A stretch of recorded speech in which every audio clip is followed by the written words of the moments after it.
কলকাতা হাইকোর্টের বিরুদ্ধে বিস্ফোরক অভিষেক বন্দ্যোপাধ্যায়। হাইকোর্টের রায়ে বিজেপির স্ট্যাম্প রয়েছে বলেই দাবি করেছেন তিনি। হাইকোর্টের একাংশের সঙ্গে বিজেপির যোগসাজশ রয়েছে বলে বিস্ফোরক অভিযোগ করেছেন তৃণমূল কংগ্রেসের সর্বভারতীয় সাধারণ সম্পাদক।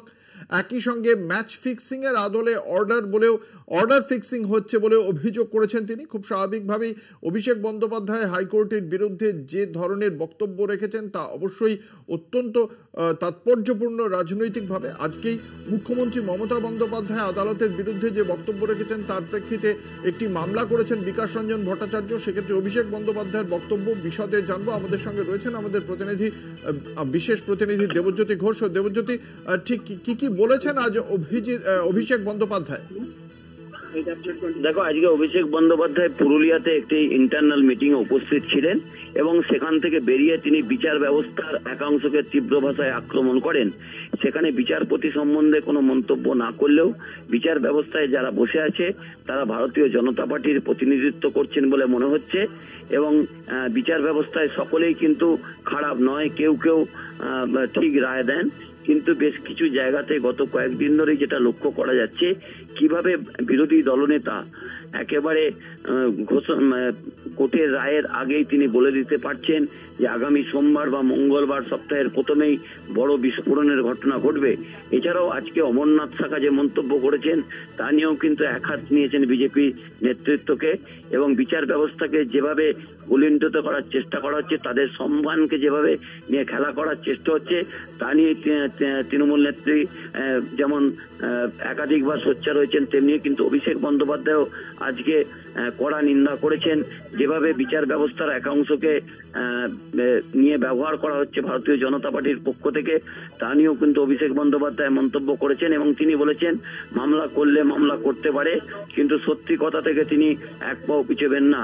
তবে বলে রাখি যে মমতা বন্দ্যোপাধ্যায়ের যে মন্তব্য ইতিমধ্যে তা নিয়ে কিন্তু বিকাশ রঞ্জন ভট্টাচার্য এবং কৌস্তব বাগচি তারা দুজনে দুটি আলাদা মামলা করেছেন এবং ইতিমধ্যে বেঞ্চ গঠন করে সেই মামলার প্রস্তুতি শুরু হয়েছে বলে হাইকোর্ট সূত্র থেকে জানতে পারছি। সেই জায়গাতে অভিষেক বন্দ্যোপাধ্যায়ের এই বিচার ব্যবস্থা নিয়ে মন্তব্য এবং বিচার ব্যবস্থাকে এক শ্রেণীর মানুষ কলুষিত করছেন এবং সেখানে কিন্তু অভিজিৎ গঙ্গোপাধ্যায়ের নামও বলেছেন যে তিনি চেয়ারে বসে কিভাবে ভারতীয় জনতা পার্টির সঙ্গে যোগাযোগ করেছিলেন তাও কিন্তু পরিষ্কার।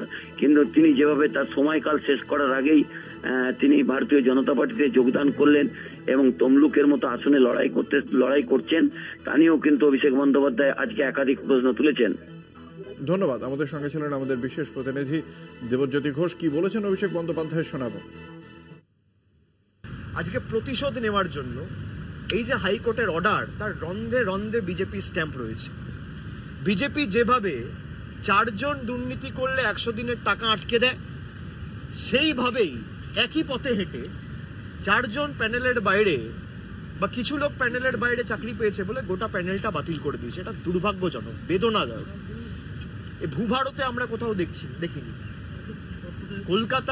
কলকাতা হাইকোর্ট যেভাবে কলকাতা হাইকোর্টের একাংশ বিজেপির সাথে যোগসাযোগে রয়েছে এবং তাদের কথায় বিচার ব্যবস্থা প্রভাবিত হয়ে রায় দিচ্ছে, কেন শুভেন্দু অধিকারীর বিরুদ্ধে ব্যবস্থা হবে না?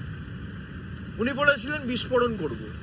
সোমবার দিন দুটো জিনিস হয়েছে, এক, আমাকে একজন হামলা করতে এসেছিল, রেকি করে গেছিল, তিনি অ্যারেস্ট হয়েছে।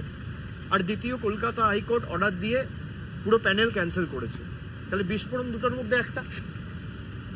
ওই যে আমরা আগে বলতাম যে বলে বলে গোল দেবো, ছোটবেলায় বলতাম না, ম্যাচ ফিক্সিং আপনারা দেখেছেন?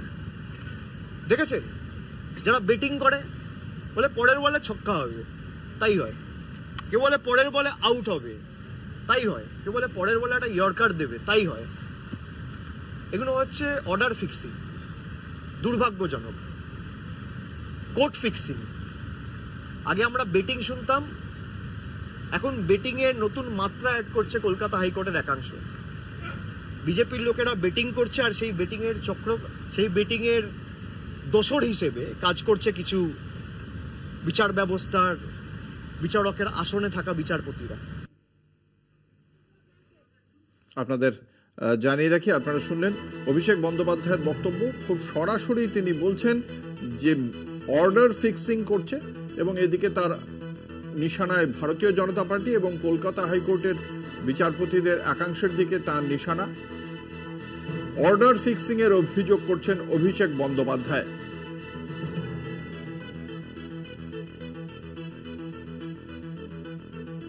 এই মুহূর্তে আমাদের সঙ্গে টেলিফোন লাইনে রয়েছেন বিশিষ্ট আইনজীবী তথা বিজেপি নেতা কৌস্তব বাগচি। আপনাকে কলকাতা টিভির পক্ষ থেকে স্বাগত জানাবো। অভিষেক বন্দ্যোপাধ্যায় বলেছেন যে বিজেপিকে তার আক্রমণ করে তিনি বলেছেন যে অর্ডার ফিক্সিং হচ্ছে কলকাতা হাইকোর্টে। আপনার প্রাথমিক প্রতিক্রিয়া জানতে চাইব।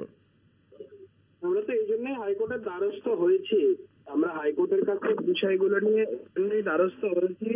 জোর পিসি যেভাবে শুরু করেছে বিচার ব্যবস্থাকে কালিমালিপ্ত করা, ভাইপো একই কাজকর্ম শুরু করেছে, এইগুলো ঠিক হচ্ছে না। বিষয়গুলো কোর্টের কাছে অলরেডি দ্বারস্থ হয়েছে। আজকে কোর্ট একটা স্পেশাল বেঞ্চ কনস্টিটিউট করার কথা বলেছে বিচারপতি মুখ্যমন্ত্রী মমতা বন্দ্যোপাধ্যায়ের বিরুদ্ধে। একটা জায়গাতে কোথাও শক্তভাবে কোনো রায় এলে বা এদের বিরুদ্ধে কোনো ব্যবস্থা হলে তবে এগুলো দেখবে সব বন্ধ হয়ে যাবে। পিসি বন্ধ হয়ে গেলে অটোমেটিক্যালি ভাইপো বন্ধ হয়ে যাবে সব। এগুলো যেগুলো হচ্ছে সেগুলো ভালো হচ্ছে না। যারা নির্বাচিত জনপ্রতিনিধি সংবিধানের নামে শপথ নিয়ে তারা শপথ বাক্য পাঠ করেছে, এগুলো তাদের পক্ষে অবশ্য, এদেরকে তো আর নীতি নৈতিকতার কথা এদেরকে বলা যায় না, কারণ এদের যদি নীতি নৈতিকতা জ্ঞান থাকতো, জ্ঞান গম্ভীর থাকতো, তাহলে তার গরু চুরি, কয়লা চুরি, চাকরি চুরি, বালি চুরি করতো না। কি করা যাবে এদেরকে এইভাবেই কোর্টের হস্তক্ষেপে এদেরকে করতে হবে, শিক্ষা দিতে হবে। ধন্যবাদ। আমরা কথা বলছিলাম বিজেপি নেতা তথা বিশিষ্ট আইনজীবী কৌস্তব বাগচির সঙ্গে।